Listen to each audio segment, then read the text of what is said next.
as a firefighter. Good. Good. This is a little bit different.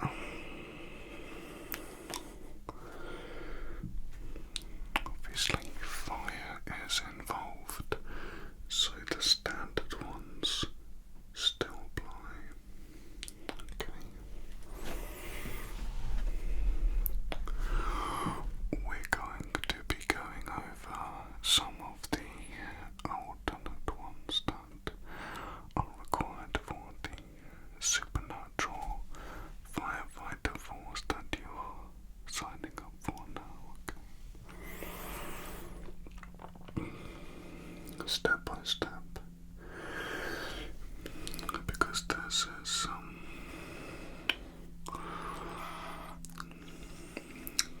out of this world, literally. We're going beyond with this, okay? Things will not be as they seem.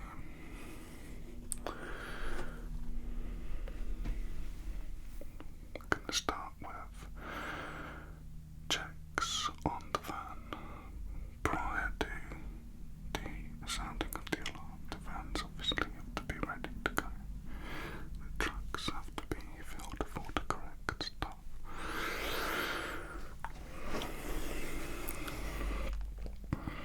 Sometimes vampires will set fire to a building in order to cover their tracks after a murder. So you need to make sure that you have silver with you and garlic spray. If the vampire is still in the building and it feels trapped or cornered, it might try to attack you. And the fact that you're wearing red is, stimulates them. It's not good. Statistically speaking, we come across vampires very rarely, maybe 1 in 200 jobs. Even so, always have the silver with you and the garlic spray, okay? Good, it's good. Always have it with you. Always have the garlic spray, the silver with you. Okay. Good. Good. Now, a couple of things that are often overlooked by beginners is that the water needs to have a wizard put a spell on it before and after it goes in the tank. So we have a water system here that allows us to take large amounts of water and fill up our tanks, okay? Special water system. Here we don't just turn the tap on, obviously, but the wizards have to use a spell on the water before, okay? But so they have to put a spell on the tap. You don't turn the tap, water comes up.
silver magic water bedding for the axes. They're little pillows, you'll see them about, we got loads of them. Now the engines in these trucks are alive as well, and they don't need oil, they just really like cereal for some reason. I don't know why, I don't ask. Honestly, the amount of things I have to deal with here that are very strange, it gets to the point where you just want everyone to be happy. You don't ask why, you haven't got the time or the energy to ask people why. I'm not going to get into a debate with an engine about why it wants to eat cereal, as long as it does what it needs to do, and it does it very well. So I order cereal wholesale. No, you don't spoon feed it, just dip in a box and a carton of milk. It's a nozzle, it says cereal milk. It's easy, just open the bonnet and you'll see the engine looking at you. It's big eyes like that. It's looking at you like... Just unscrew the thing and just dip the cereal and the milk in. Just like that together. And then put the lid on, that's it. And shut the bottom. No water, no fuel, no oil, no windscreen washer. Everything is done from the cereal. I don't know. I don't ask these questions. Because to be honest with you, I don't think the answer would make sense anyway. It's beyond, isn't it? All of these things are magical, and there is a kind of question mark associated with them. That just comes with the territory. Okay. When you arrive at a building, say the building's on fire, okay, and you've decided it's safe enough to enter the building, okay, you're happy with that, okay, you need to think about, first thing you need to think about is, are there any large footprints around the building? Just look for them, even in like tarmac, brick, pavement. Look for large footprints, because the reason is there might be a large creature there, like a troll, or a giant goblin, or a giant hobgoblin, or a giant witch. Okay, and sometimes the witches use broomsticks, but the others don't, and sometimes the witches just run in there, and they just don't care, and they will leave a trail. Okay, so look out for that first. The other problem is the other end of the size scale, which is tiny little creatures, and they will often make a little hole in the corner of a window, kind of like a woodworm. They'll eat a little hole. So just have a little look for that in some of the lower windows before entering the building, because those little things, and there's so many of them, they can get in your suit and stuff, and you know, and then we have to have you sent to the wizards, then they have to remove with spells, and it's just it takes like 2 hours, and it's paperwork for me as well. You know, a lot of this is about paperwork for me that I don't want to do. Do you understand? Okay.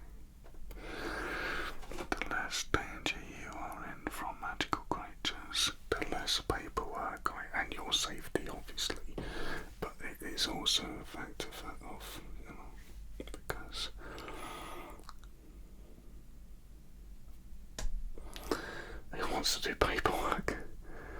I don't, and I'm sure you don't. Maybe I could get you to help me. Oh, you understand? Okay. Good. Glad we've come to an understanding about this.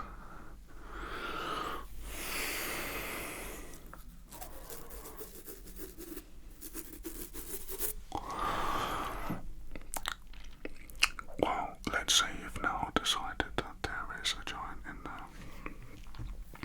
The giants, they can like shrink down to get through doorways, and then they kind of run around in a kind of flexible state. They're like a big ball of goo, and they kind of like sort of goo around the place, you know, like squeezing through things. Sometimes they're looking for something. Sometimes someone's stolen something, has come into their world and stolen something, so they're trying to get it back. So they're just searching. Other times they get bored and they just want to cause chaos. Or they're looking for food. You know, they're looking for ice cream. Yeah, don't. This is what I have to deal with. Do you know how many times I've been called out because a hobgoblin has damaged a gas pipe and set a building on fire because it was trying to find ice cream. This is my job. This is what I deal with. Now, and then I find out that the wizards haven't done the spells properly because they're asleep, and I'm sending people out there and they haven't even got magical water, and I'm just like, what's happening? What is happening?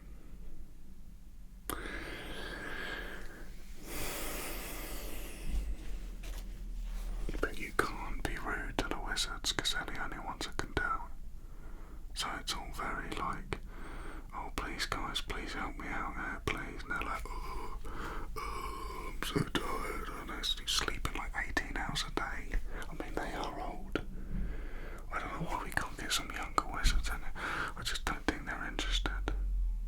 Now, what you need to do if there is a giant in the building, you should see it bouncing around, and you've got to basically just shoot the hose through the different windows to try and hit it. It won't like the magical water, and it will hopefully run out the back. If it runs out the front, just squirt it as much as you can. Okay, and then it's just a case of, you know, just because it's just don't get stood on. Well, obviously I'm concerned about you and, you know, also the paperwork, but it's a lot. Okay. Now,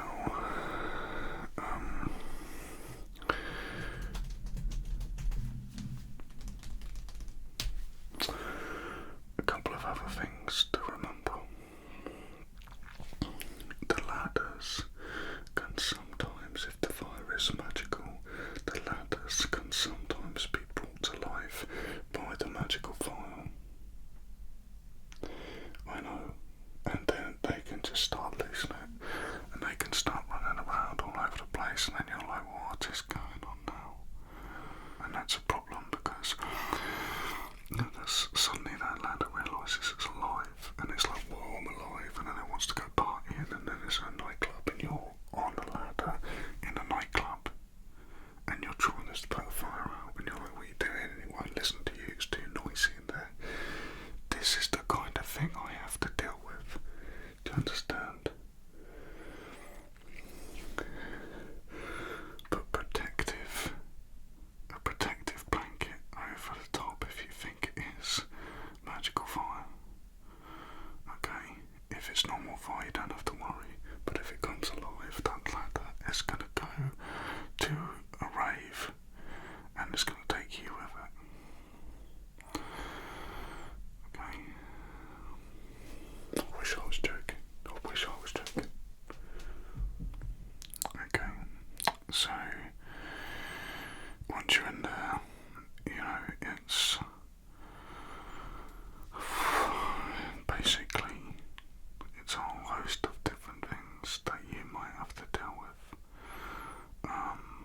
just conscious of the time right now, because you've got to go and get yourself settled, haven't you? Okay, I'll tell you what we'll do then, if we meet again, okay, and we'll do the second part of this, where I tell you about the specific things that you come across and what you have to use to deal with them, okay? Is that good? Well, it's nice to meet you, and yeah, don't worry, you're going to be fine. Okay, take care, go and get yourself settled in. Just relax. Watch out for the wizards.